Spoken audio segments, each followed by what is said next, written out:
మా అమ్మ తర్వాత చీరలో నాకు నచ్చిన రెండో అమ్మాయి నువ్వే తెలుసా? నిన్న తాగిన దిగలేదా? డైలాగ్స్ వేస్తున్నావు. అది ఎప్పుడో దిగిపోయింది. నువ్వు చెప్పని స్నానం చేసి వచ్చా, లేకపోతే సండే నేను అసలు స్నానం చేయను తెలుసా? అవునా? లోపలికి వెళ్దామా? అడ్డుగా ఉన్నాం. కలిసి 7 అడుగులు వేద్దామా? అదే కలిసి నడుద్దామా అంటున్నా. దానికి ఇంకా టైం ఉందిలే. Okay okay.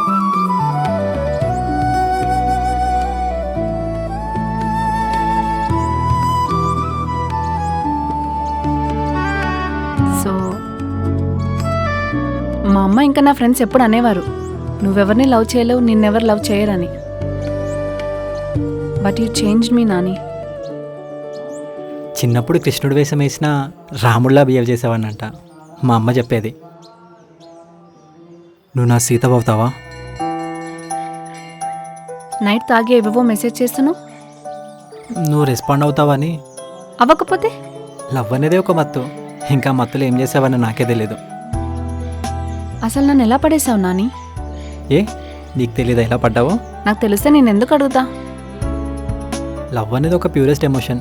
అది ఎవరి మీద అంత ఈజీగా పుట్టదు, పుడితే ఎప్పటికీ పోదు.